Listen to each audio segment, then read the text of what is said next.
Welcome, everyone, to another edition of Deconversion Stories.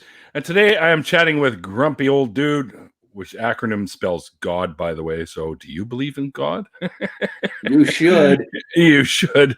And if you don't, you could if you go and check out his YouTube channel, which is linked down below. Also, you can follow him on Twitter, and his Facebook group is linked below, as well as his Patreon if you like what he does and decide you want to help him out. So anyways, Grumpy Old Dude, what I do here is I talk to people about their, how their journeys away from religion, how they left it, what happened, things with family. And also I understand, as we've spoken before about this, that you were also a white supremacist at one time and have changed your ways in that respect as well, which I applaud you for, by the way. We'll go into that as well. So let's start out with the whole the possible religion sort of thing that you may have had stuck in you for a while there. Yeah, well, I was raised and baptized Catholic. In my later teens, like 15, 16, I decided that I didn't want to follow Catholicism anymore. So kind of checked out a couple of different denominations and actually went to Amherst Theological Seminary to become a preacher. I was going to be a non-denominational pastor. Wow. And after graduating from seminary and studying the Bible and, the more ancient texts, such as the Apocrypha, I decided that there was no actual evidence that any of that was true. So I stepped away from Christianity altogether. Wow. Well, that didn't take long, did it? No, I was about 19 years old when I actually decided that, I was going to be an atheist. Yeah, it really didn't take very long. I mean, I had questioned Christianity pretty much my whole life. I'm not a very academic person, but at the same time, I'm not a complete moron. And there was just too many questions, too many things didn't add up, too many things didn't make sense. Right. And that's why I stepped away from the Catholic Church, to begin with. To me, praying to Mary or anybody else for intercession was kind of going against what the Bible claimed. So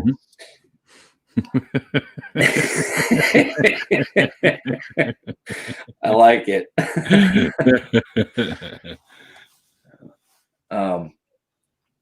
So I already had questions, and then, like I said, after going through seminary, it was just like, okay, so nobody even knows who really wrote these books. This is all just a theory. Like, there's no actual not even a theory. Yeah. It doesn't even rate as a hypothesis, my friend. Yeah. So, I was pretty much done with that. Yeah. Unfortunately, I went to prison in August of 1991. I was convicted for an involuntary homicide, and I was sentenced to 30 years. That's a story in and of itself. Basically, I stopped some guy from beating up his girlfriend. He pulled the knife out, and I successfully defended myself. And unfortunately, I took this man's life. Oh, wow. And so did you plead self-defense at all? At the time, in the state of New Jersey, there was no self-defense. The charges against me were for excessive use of force, because I do have a martial arts background and everything. Now, this is where the law down there gets really freaking far out and just completely messed up. If I would have had my own buck knife exactly like his and stabbed him with my knife, I wouldn't have gotten in trouble. But because I used his weapon against him, it was a crime. Okay. Exactly. This is where the law gets completely messed up. This is why we need some kind of reformation in the United States. Yeah, shit.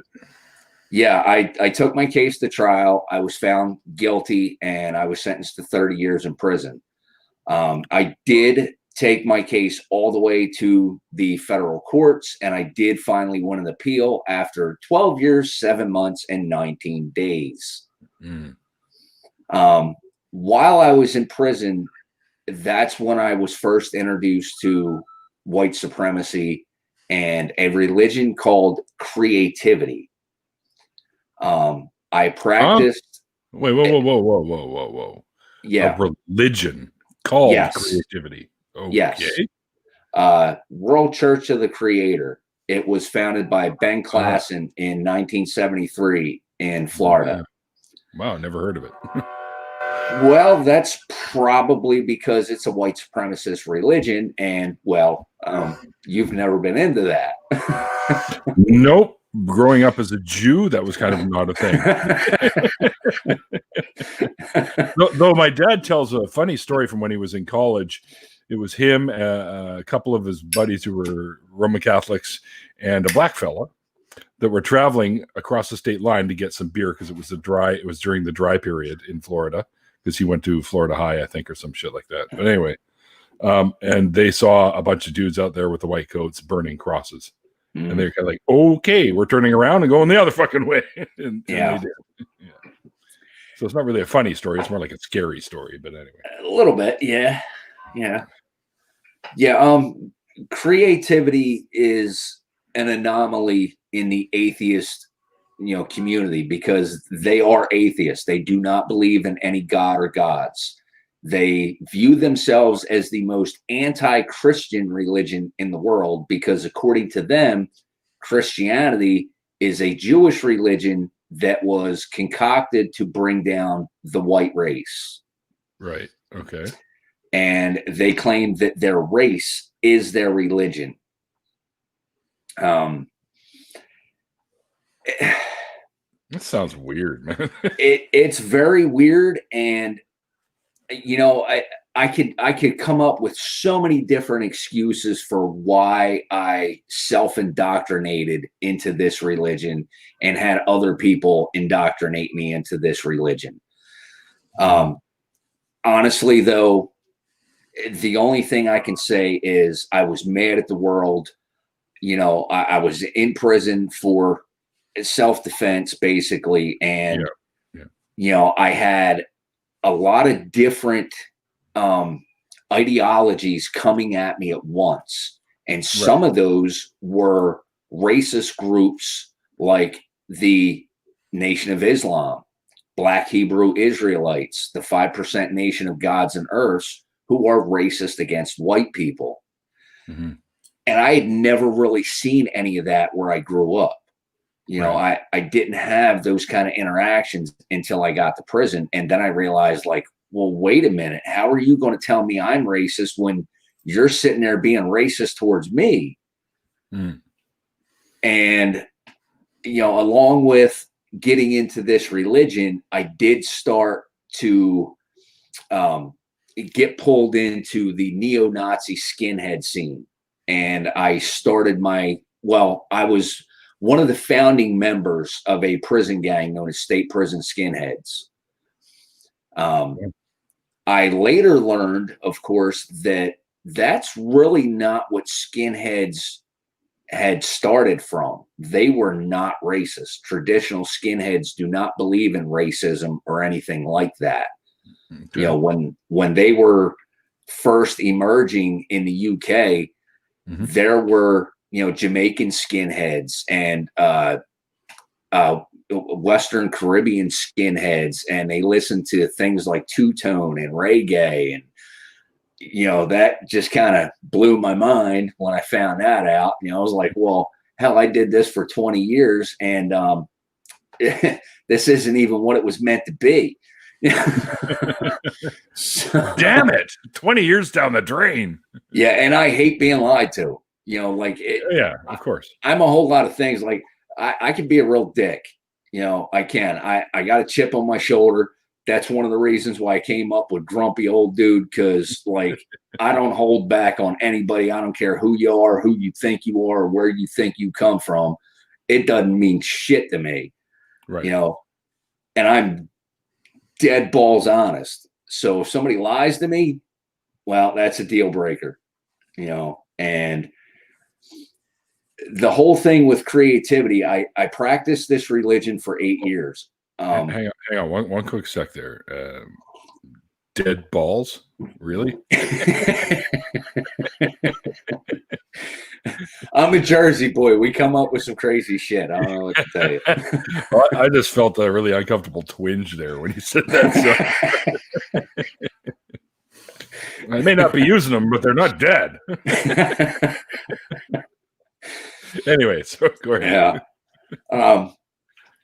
Yeah. Now I started getting introduced to white supremacy with skinheads, and a couple of them were actually friends of mine that I grew up with, who kind of on the same token became skinheads when they got into prison, and met some people from Atlantic City Skins, and a couple other groups. Let's see. I want to say it was probably, it was 1996. So about 5.5 years into my prison sentence is when I got introduced to creativity. And a lot of that was because these guys that were involved in this religion, even though I'm not the biggest person, like I'm only 170 pounds. And I've been this size pretty much since I graduated high school when I was 16. I'm not very big, but I'm very good with my hands and my feet, and I was a semi-pro MMA fighter, when I went to prison. Wow. So when these guys in jail would see this skinny little white kid, because they're all out on the weight pile and they weigh, 240 and better, and they see my little 170-pound ass, and they're like, oh yeah, I'm just going to go up there and, take advantage of this kid. And then they get cracked behind the ear real quick and go to sleep. And everybody's like, damn, that guy's got a left hook from hell. So these white supremacists in the Church of Creativity were like, we need him. We got to talk to him, because he's over there hanging out, on what's commonly known as Cracker Beach, all the white guys. Yeah. And I'm hanging out with the skinheads, and I had the shaved head, and I'm starting to get tattoos and everything. And they're like, yeah, we ought to go talk to him because he says he's not religious. So they approached me with, hey, we're atheists too. And I'm like, cool, yippee for you. I really don't care. What do you want?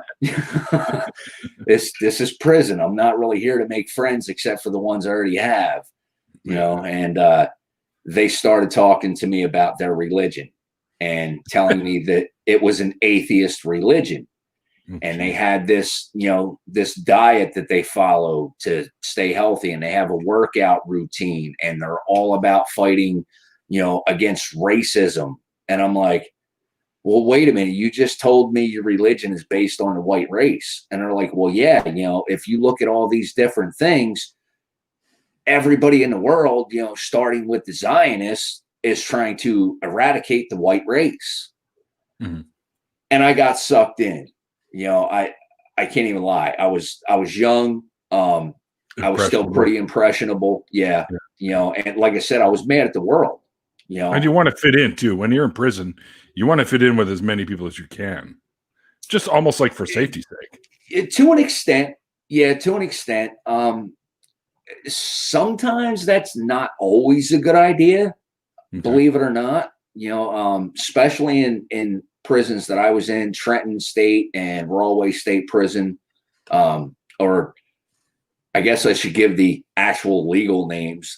New Jersey State Prison and East Jersey State Prison is where I did most of my time. Okay. These are old, decrepit buildings surrounded by 30-foot walls. This is where the big boys play. Right. And when you group up the way I did, it actually puts a target on you, because now people see me rising up in the ranks with these groups, and they're like, hey, if I take him out, I can make a name for myself. Yeah. And a few people tried and they lost bad. But I've been stabbed. I've been cut with a tuna can lid. Guy tried to beat me over the head with a lock and a sock. I got all kinds of dents and scars in my noggin. But it was a battle for, pretty much the whole time I was in prison. And some of that I started myself. I can't even lie and say I didn't. I'd get in the mood and be like, you know what? I don't feel like being in population anymore. I need a break. I'm going to go to the hole. And I'd pick somebody out of the crowd and I'd lump them up, and stand there and wait for the guards to cuff me up and take me to the hole, just to get away from everybody for a while. Yeah. Sometimes we need our solitude. Yeah. And, I've told plenty of people this before. What got me out of creativity, and I started getting away from this religion before I even got out of prison. And it started to get me away from the skinhead movement at the same time. Mm-hmm. I started having questions about things due to reading more scientific books and medical books about biology and learning things about evolution and genetics. And I'm like, well, wait a minute. That's not what this says. One of these has to be wrong. Right. And their whole argument is that's Jewish propaganda. Of course. Well, why isn't yours white propaganda? So I started getting that critical thinking back as I started getting in my late 20s and getting closer to 30. I started really looking at stuff as a critical thinker again, just like I did when I got out of Christianity. Mm-hmm. And I came to the conclusion that, you're saying this is Jewish propaganda, but Jewish people didn't write this. So how is it Jewish propaganda? And the more I looked at it and the more I actually studied that science, the more it made sense than what they were telling me. Sure. Now, remember what I said. I don't like being lied to. So when I put them to the test and I started asking a whole lot of questions and they didn't have answers for them, I called them out for lying to me. And they were like, well, no, it's not that we lied. It's just, this is, kind of something that it takes a long time to understand and blah, blah, blah. And I'm like, bullshit. No. If to quote Einstein, and well, not really to quote him, but something that Einstein once said, if you can't explain something simple, you don't understand it enough. Mm-hmm.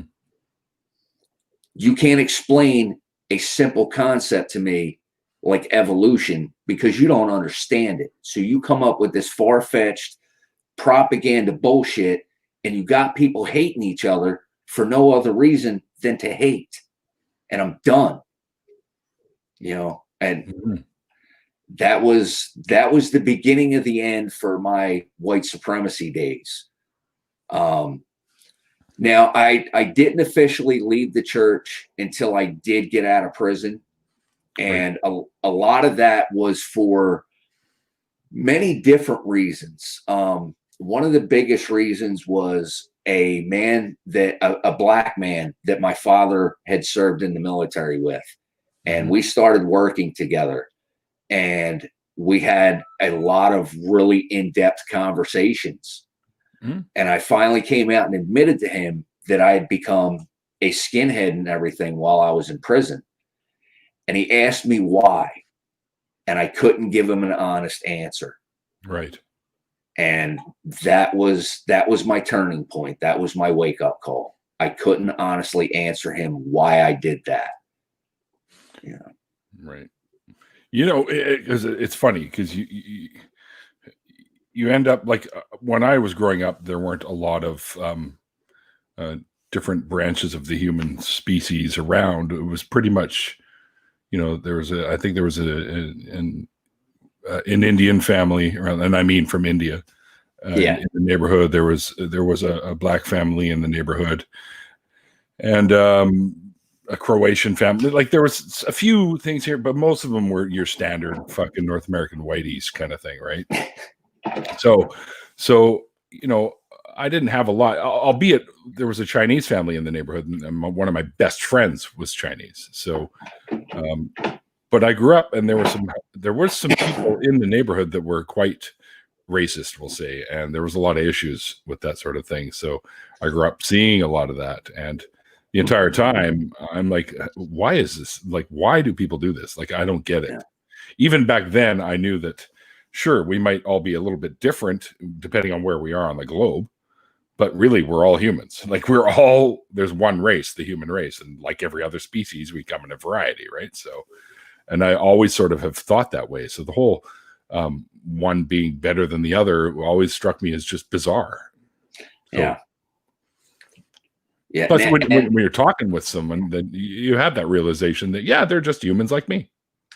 And that's one thing that threw everybody for a loop when they found out that I had become a skinhead while I was in prison. Like people in my family and people who knew me, back home.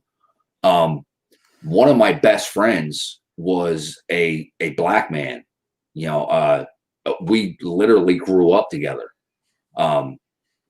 And he was my best friend. And I tell this story almost every interview. I fought for this man against other white supremacists because I would not give up that friendship. Right. No matter what, and it would freak people out. They're like, damn, you're willing, and I would tell, other skinheads and people in the Church of the Creator, like, listen, I'm with you and everything, but that guy right there is off limits. Right. Yeah. You touch him, I'll kill you. And they just look at me and I'm like, I will fight, kill, and die for that man because I know he'll do the same for me. Right. And I don't know how many times I actually lost count how many times I had to fight because I had a conversation with him. Wow. And I didn't win them all. I mean, I got lumped up a couple of times, but I did win most of them, Did the fact that you were friends with this fella, did that not play into you sort of not wanting to be a white supremacist? We used to have talks about that, and Troy. I don't doubt that. We'll call him OG No Good. That was his nickname. Okay. He was a member of the Blood Street Gang. Oh wow, really? And okay. Yeah.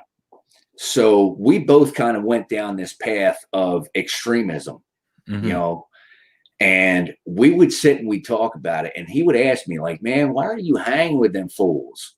And I'm like, dude, like, are you going to back me up against these 5%ers and everything else? Are you going to stick your neck out like that? And he's like, well, I will. He's like, I don't know if the rest of my people will. And I'm like, See, that's the difference. I'm like, these guys over here, all of them will back me up. And if they want to play the racist game, well, let's do it. He's like, yeah, I guess I can't argue with that. And he was like, but you still come over here and talk to me. He was like, and every time you do, you got to go over there and deal with that crap. And I'm like, whatever, I'll keep dealing with it. I was like, I ain't going nowhere. Right. That's awesome. So yeah, you weren't going to let anything come between you and your friendship with that. No. Nope. Right on.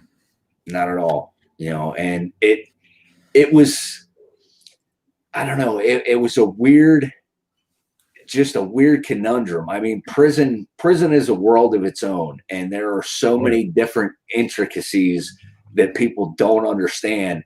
And listen, I don't want you to understand it. The only way you're ever going to understand it is to go to prison, and don't do that. I do not recommend that. The food sucks. The sleeping quarters suck. Yeah, well, my buddy used to say, "Oh, well, if I end up in jail, it's at least guaranteed 3 hots in a cot." And I'm like, "Yeah, you're saying that now." Yeah, and that's the thing. You're not actually guaranteed 3 hots or a cot. Yeah, there were times when I was in a hole and they didn't have any bunks in the hole, and they're like, "Here's a mat, throw it on the floor and have a good night. I'm like, sons of bitches. I kind of agree with this one. The Gray Man says sounds like a basis for a movie. It could be like another chapter of like American History X or something like that. That freaking movie. Listen, I get the premise behind that movie, and I do like the idea that they speak out against racism, but certain things in that movie are so far-fetched, and I don't think they realized when they made that movie, they actually helped some white supremacy groups. Really? Yes. The part where he is assaulted in prison, that would never happen. That will not happen. Okay. If someone in the movement did that, they would be done, like literally done. Right. That's not tolerated by white supremacists. Number one, you were forcing yourself on someone, and number two, you're having sex with another man. So you are no longer a part of that movement. You're done. Right. And when they did that movie and people saw that scene, they started asking, people like myself, hey, do you guys really do that? And I'm like, what are you, stupid? No, we don't do that. It's freaking disgusting. And they're like, so none of that's true. And I'm like, no, none of it's true. And that's all they had to hear, that none of it was true. So now they think, well, damn, they are lying about these guys, and they actually helped their recruiting efforts through doing that movie. Wow.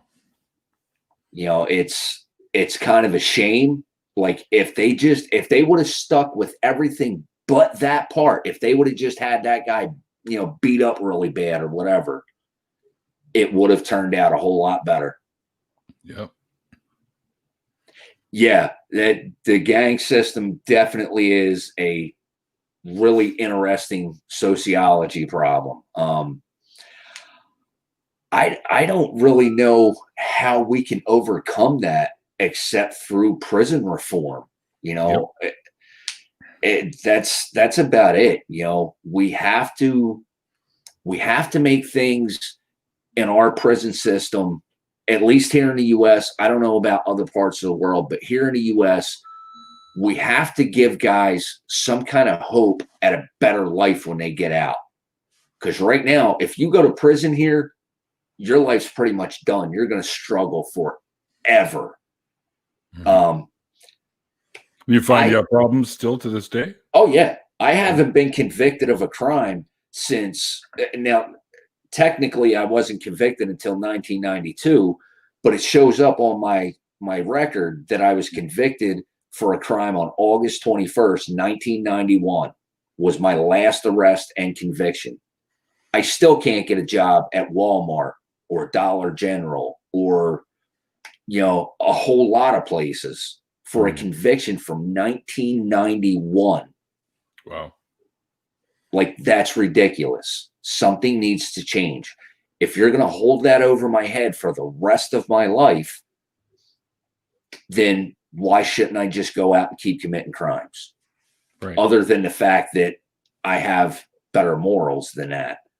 Sure. Yeah, see, I did a little time as a juvenile because I was a little asshole back in the day, but I never went to a prison. Me too. Right? Yeah, that's never really bitten me in the ass. So yeah, and see, that's the thing. Like, I'm almost 50 years old, and I struggle to find a job. I've been out of work for over a year now, I think. I don't know. I haven't even really thought about it, but I've been out of work for quite a while now, and I've put in what I do this month. I put in 38 applications in October, and I got denied for every single one. Jeez. It's ridiculous, all based on my record. I have a felony conviction from 1991. It's just madness.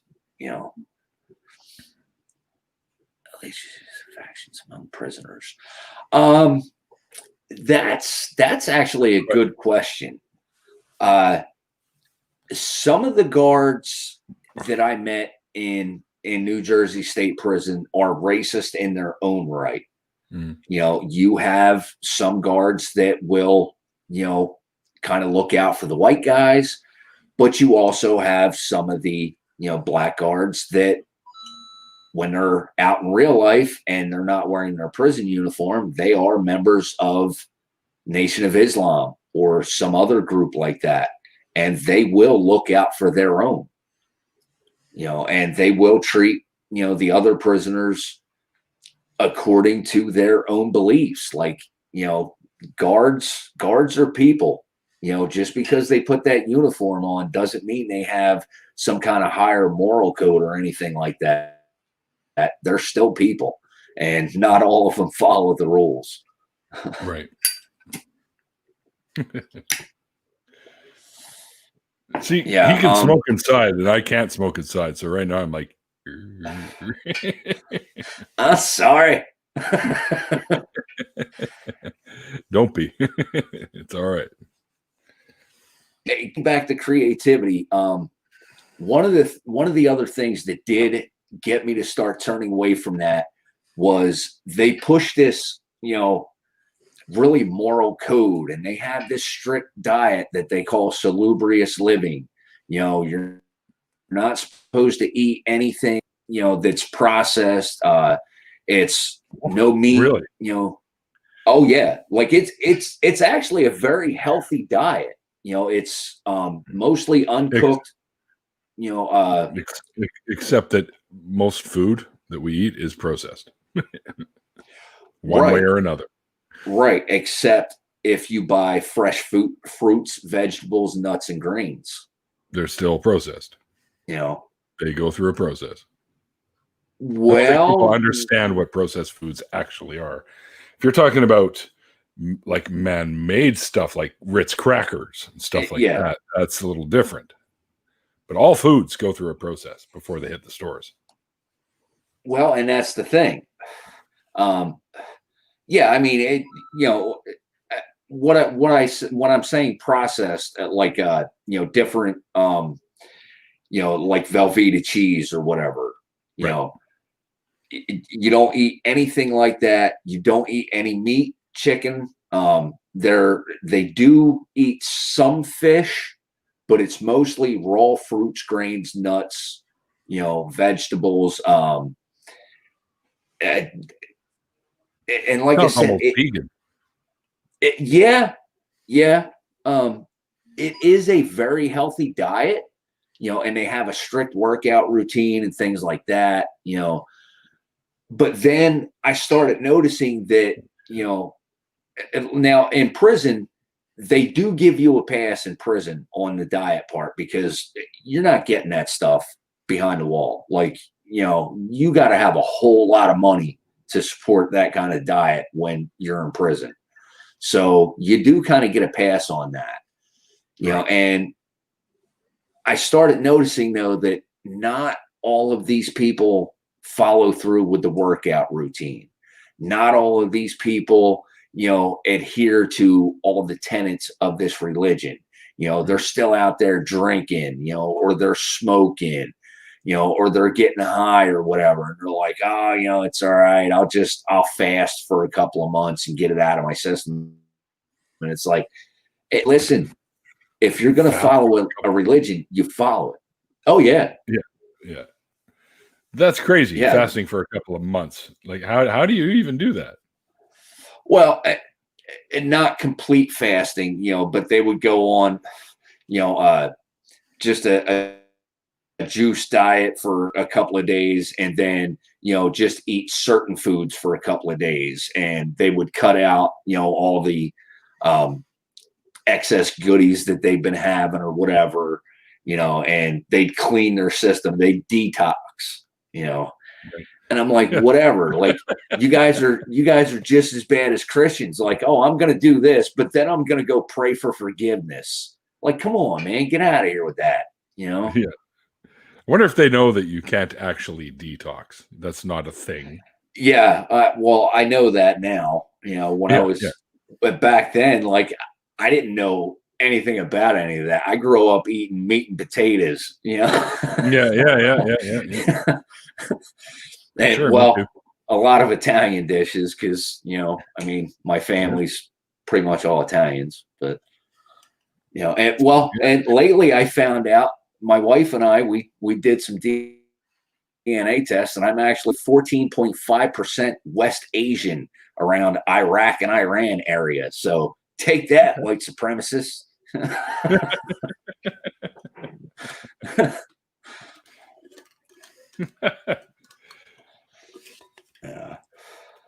Now, getting out of that religion came with a price. I gave up a lot. I gave up a lot of contacts. I gave up a big chance at, actually making some decent money with these people, which it didn't matter. And it's not always about money. Yeah, that's why I said it really didn't matter. I mean, I ended up doing pretty good for myself even without them. But I got shot at. I got shot. I've had numerous death threats, and it was rough for a while. I haven't heard anything from them for a little bit. I got into it with a couple of them on Twitter trying to get them to debate me. And of course they won't, because I used to be one of them, so I know all their BS, and I know how to debunk it. So they didn't want to take that challenge. We like living in our little dark cloud. Well, yeah. I mean, once you leave that echo chamber, somebody might change your mind. And, well, you can't have that, Yep. It's oftentimes that's said about us too. Right. But let's face it, everybody that's within some form of a community lives in an echo chamber of sorts. Yeah. And that's the thing. I like when people try and tell me that, and then I show them proof that I'm very good friends with a lot of Christians. Yeah. Yeah. Yeah. Still unconvinced by their claims, but yeah. Yeah. Yeah. And somebody that I've really come to know and respect is Richard Graves. Him and I have done a couple of shows together, and he's a Republican, although he did not vote for Trump. He did vote for Biden. No, but he is a Republican, and he's a Christian. And him and I get along rather well, so when people try and tell me I'm stuck in an echo chamber, I just send them his way and be like, yeah, go ask him what he just said to me the other day. Yeah, I've got friends like that too that I chat with on a regular basis. Yeah, that are still believing in the whole deity thing, but yeah. What do you do, right? I mean, well, if as long as they're not hurting anybody and they're not trying to force anybody to believe what they believe, I don't care. Yep, that's right. It's when the possibility of harm comes out, that's when I speak up. Yeah. Right? So. Now, that was one thing about creativity that started to make me question. They claim that they are not violent. They don't promote or advocate for violence. But one of their key phrases is an acronym, RAHOWA, which stands for Racial Holy War. How do you not advocate for violence, but you keep preaching about RAHOWA and the day of the rope, and you can't wait for the race wars to begin? That's advocating for violence. It is. So you're telling me one thing, but you're doing another. I can't get behind that anymore. I can't remember where I saw it, but I saw kind of like a meme, but it was like a quote that somebody had said. It was like some sort of, not a monk, but I don't even remember, but it's the whole thing of it was, if you call yourself this or that, or like a Jew or a Christian or an American or a Canadian or a black person or a white person, you call yourself that, you refer to yourself as that, you're already tempting violent behavior because somebody's going to be against that, right? So if you just say, I'm a human, then that's all you need to say, right? Or something along these lines, right? It's like you incite violence by stating that you are something that could be different from everybody else, right? Yeah, I guess I kind of agree with that to a certain extent. I think it's a little extreme side, but I see where he's going with it. Yeah, I can see where he's going with it too. I don't know if I'd go that far with it, but I guess he does make a good point. When I was in prison, if I claimed to be, a white kid from South Jersey, there might be people in there that are like, oh yeah, you're just one of them, little rich scumbags or whatever, which my family has never been rich. Just because we lived in Cape May County, we didn't have, money like that. I come from a broken home. My dad was an alcoholic. My mother, as far as I know, is serving 30 years in prison for selling heroin to an undercover cop. Oh, geez. So, yeah, it's not like I come from the greatest background. I made myself what I am, not my circumstances growing up, Right. But people hear that, oh, white kid from Cape May County, New Jersey, he must be one of them rich kids. I'm going to see if I can take advantage of that. Wrong. Hey, Wonder Lady.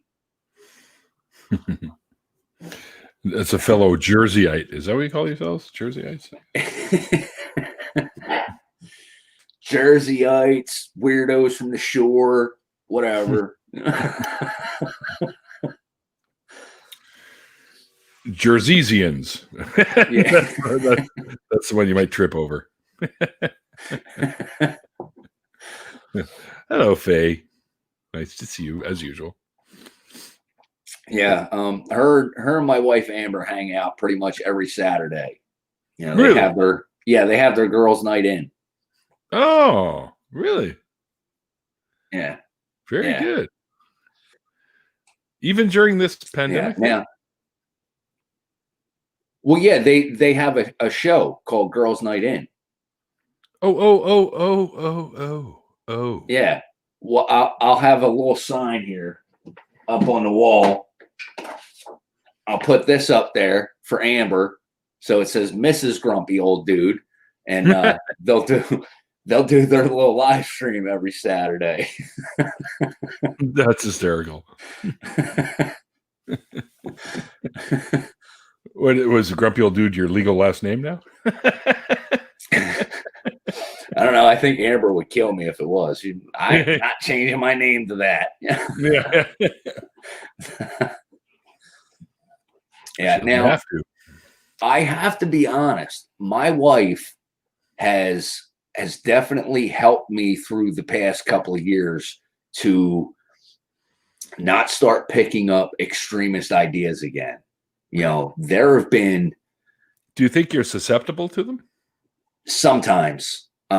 I catch myself slipping sometimes, okay. Especially one thing that 2020 has taught me, there are more racists in this country than I thought. Yeah. And they're not all white supremacists. Nope. There are racist people on the other side. There's racists everywhere. And it doesn't matter where you're from. There are racist people everywhere. It really surprised me, though, how many people that I looked up to and respected that have said some really horrendous things. And I'm like, you realize what you just said is proof of this propaganda that I used to preach. And I'm like, well, how so? And I'm like, you just said to get rid of all of these white people. Why does he smile so much, even though the word grumpy is in his name? Because I'm the G.O.D. I do what I want. Come on, Randolph. Don't you believe in God? And Randolph, don't worry. I'm going to get you scheduled to come on my show. Just be patient. I'm not feeling real good right now. My neck is killing me. Freaking, I'm trying to put this room back together. I had to put up a crooked ass shelf for my buddy Jay, because Jay over at the Nevermore Tavern was bitching that I was going to get rid of the crooked shelf. So I made sure I kept it. Jeez. Why is it crooked? I had it on this wall back here. Yeah. And this house is old and beat up and crooked itself. I don't even know when it was built, but the only way I could get it to stay on the wall was to have it a little bit slanted, because that's the way the board runs across the wall. So, because there's no studs in here, it's all lath boards and plaster and everything. Yeah. So in order to repair too. Oh, I was in restoration. We hated that shit. Yeah, me too. So in order to get that shelf to stay on this wall behind me, I had to have it a little bit slanted. And Jay was always busting my balls. Your shelf is crooked. And I'm like, no, it's not. My camera is. Shut up. But it was the shelf, so in order to appease Why are him, your books sliding off? Yeah. In order to appease him, when I rearranged and I got this new, cabinet and everything that I got behind me now, I put the crooked shelf up on that wall and made sure it's literally 1/8 of an inch crooked. Isn't there there's a limerick or a song or something? There was a crooked man who lived in a crooked house. He had a crooked something.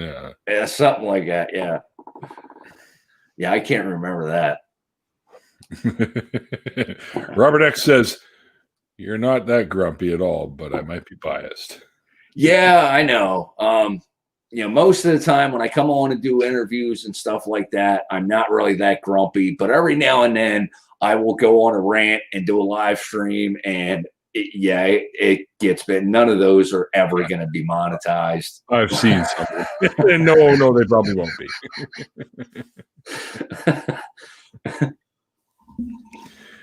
Yeah. But they're music. I tried. Yeah, I've caught myself slipping a few times lately. I don't know. I had to take this week off. Some people said some really horrendous stuff, and I had to get out of my own head. This is definitely helping. I have to be honest. Coming on here, chatting with you, and seeing everybody show up for this. I'm glad that it helps. Yeah. I've heard it before, because I guess getting this off of the chest can do some good, I suppose. It reminds me, like, you got out of that for a reason. Why do you ever have a thought about going back? Yeah, no, dude, no. If I ever find out that you're thinking about that, I'm going to I won't even get in my car. I'll just run to your house and start kicking your head in. Stop it, Grubby! God damn it! Yeah, I don't know. I don't drink. We will when I'm there. I quit drinking a while ago, actually. Then, I don't want to be a bad influence. No, me and alcohol don't go well together. My dad, my adopted dad, actually had to pick me up out of the middle of the road one time because I was trying to reach through a manhole cover to get my cigarette. So, that'll give you an idea of how bad I am on alcohol. So you I guess you never I guess you can't be that guy that can have like just one or two and call it quits. No. Okay. No. Yeah. I did good when Amber and I got married. I did have just a couple of sips of champagne. Well, wedding, right? You gotta. Well, yeah, we went on our honeymoon, and the waiter at the restaurant gave us, a free round of champagne, and I was like, well, I gotta at least take a couple of sips. I mean, it's $100 bottle of freaking champagne. Oh, dude. Yeah, totally have to taste what that tastes like, right? Yeah. Still don't like it. Champagne. Yeah, I'm not a big Champagne champagne. sucks. Not a big wine guy. I mean, it's okay, but I like my beer and my scotch, and that's pretty much. Yeah. See, I was Canadian whiskey's okay. I was the kind of guy that would drink a 30-pack and a liter and then go to the bar. Oh, fuck. Talk about getting primed. Yeah. Yeah, it was bad, Yeah, wake up in the morning, have to drink a 6-pack just so you can function, and I decided that I was either going to die or quit drinking, and I didn't want to die, so I quit drinking.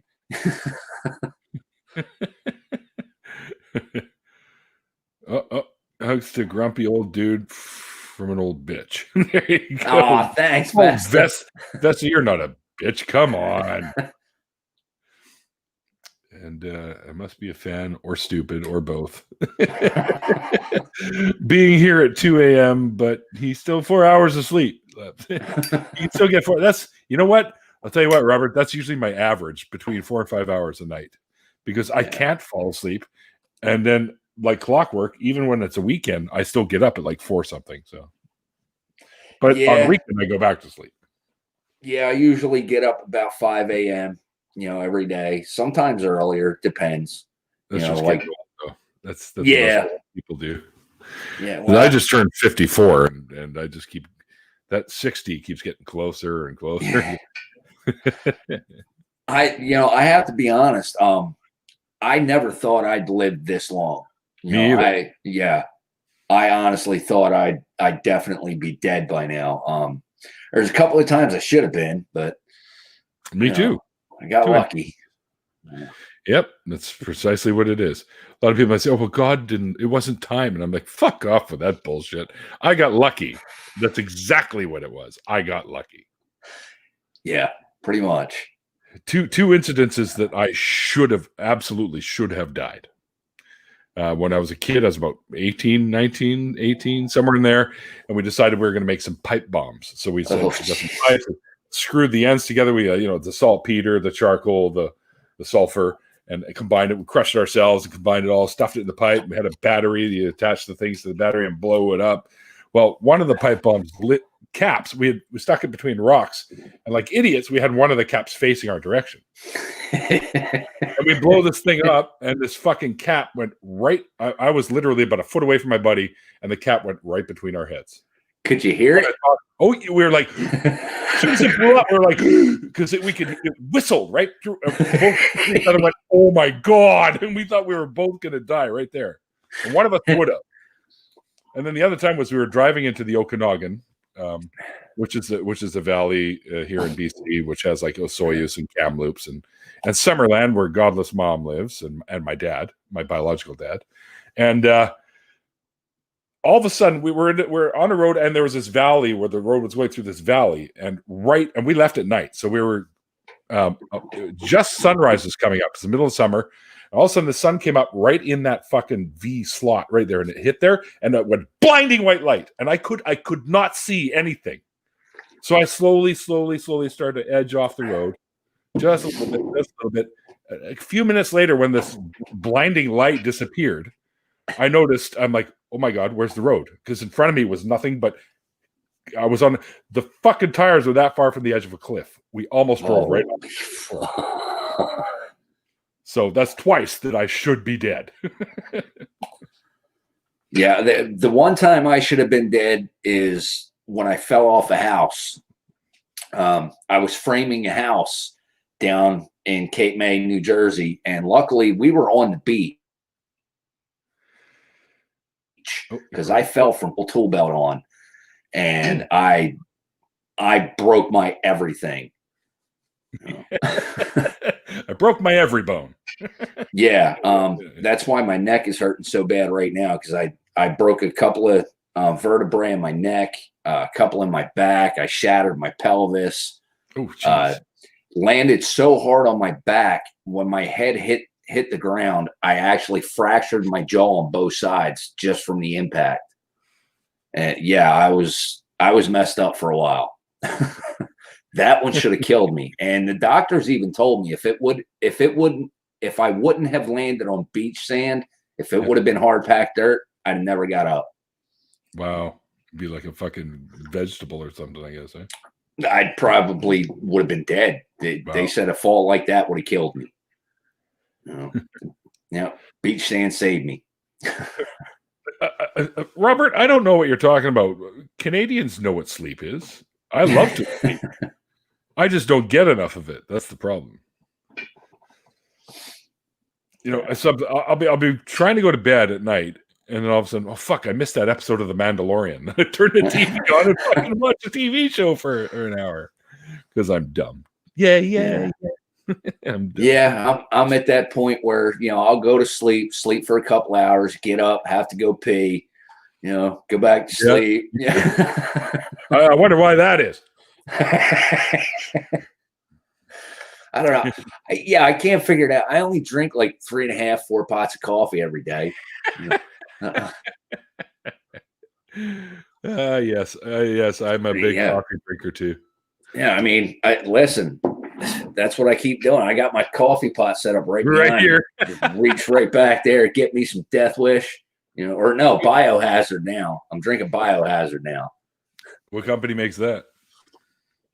Biohazard. Oh, okay. It's the name of the coffee company. Yeah. I've never heard of it. We've got like Kicking Horse and shit like that, but I never heard of that one. My wife's been getting it for me online because she spoils me. Oh, so, yeah. And listen, Biohazard. That 948 milligrams per 4 ounces of coffee. Oh, Jesus fucking Christ! Wow. 948 milligrams of caffeine per 4 ounces of coffee. That'll wake you up. Yep. Oh yeah. Yep. That's actually. You remember seeing those old cartoons where the drunk guy, they give him coffee to sober him up, and of course I always used to say, you're not sobering him up, you're just having a wide awake drunk. But that might actually sober somebody up. Yeah. I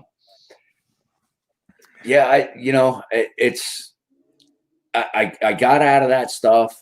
I started smoking cigarettes again just because I enjoy it.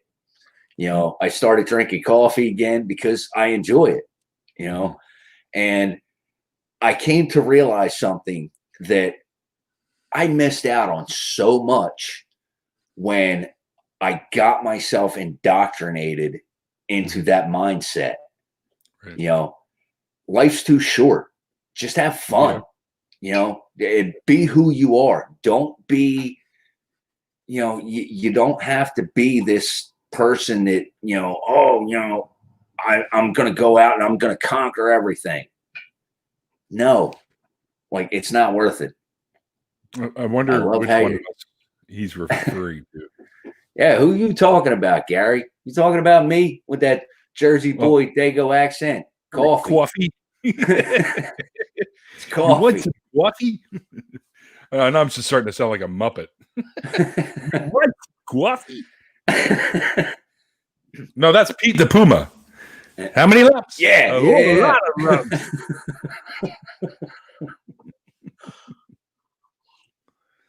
Listen, you start making fun of my accent there, I'm gonna have to come over there and give you a tune-up. Know what I mean? Bada boom, bada bing. Bada boom, bada bing. Well, you just reminded me. What's his name from the Sopranos? When he passed away. Why can't I remember his name? Anyway, the guy that was the lead guy in the Sopranos. The day he died, I went outside and I'm having a smoke, puffing a doobie, and I look up at the clouds. And I see this great big middle finger shape in the cloud, you know, pareidolia and all. And I'm like, oh, look at that. He's like, fuck you guys. That was even atheist. I love it. Funny, right? Oh, man. So funny. But Grumpy, right. My friend. Oh, go ahead. What were you going to say? It's a Robert X. It's a Jersey thing. I thought it was pronounced Joycey. Yeah, you remember the old SNL? I think it was Saturday Night Live. But You from Jersey? I'm from Jersey. No? Yeah, that's people further up north towards New York City. I gotcha. Yeah, you go down past Philly, it's Jersey. Jersey. All right. Okay, I got you. All right. Well, my friend, we have gone the hour. So why don't we pick this up in the after party, which you've already said you're still good for. Yeah. Shit, you still got half a pot of coffee to go, for fuck's sake. We've got you for at least that long. Yeah. But dude, thanks so much for sharing that story. That was quite like a little double whammy, the whole leaving the religion and then leaving the white supremacist mindset. That's yeah. And by the way, kudos to you for doing all that shit, for getting yourself free from that kind of thought pattern, man. Yeah. Well, I mean, it's not worth it. I don't want to be that person. I could be grumpy, but I don't have to hate people. That's right. Yeah, exactly.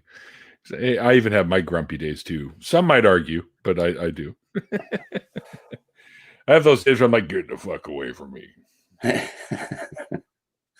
Well, I appreciate you having me on, man. It's been a long time coming. Yeah, well, we've been talking about this for like a half a year now or something like that. I'm like, yeah, we'll set it up, and then just time goes, and I'm like, fuck, and then finally I'm like, fuck it, we're setting this shit up because I got to hear the story. And it was fantastic chatting with you, man.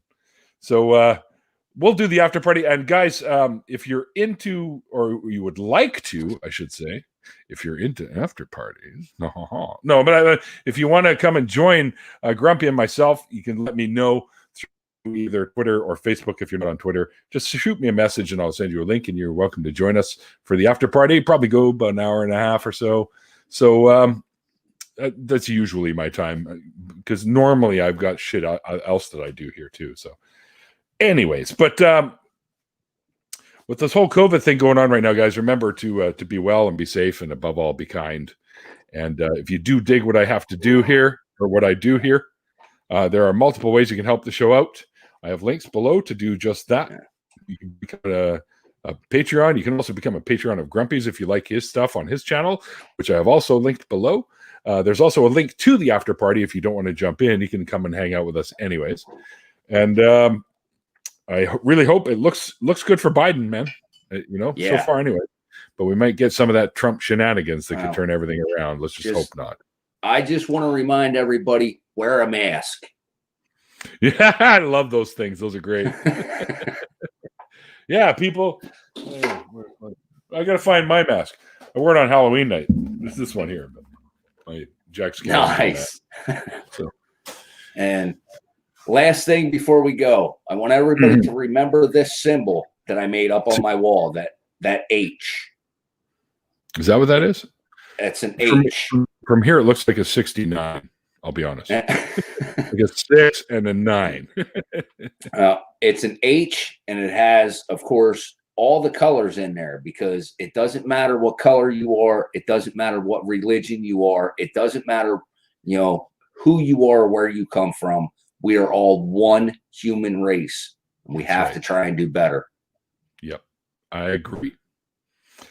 All right, so thank you again, brother, for joining me today. A lot of fun. Thank you. We'll have some more fun in a few minutes. I'm going to take a quick break, go refill my beers, and have a quick pee and a smoke, and then I'll come back, and because we don't really buy beer, we just rent it. But until next time, guys, and I hope you guys do dig my new intro and outro. If you dig the music, that's my band, and I can link you to it. So let me know if you'd like a link. Until next time, guys, like I always say at the end of the Deconversion stories, like the late, great Christopher Hitchens once said, it's called faith because it's not knowledge. Oh, almost started it. Trigger happy. Until next time, guys. See ya.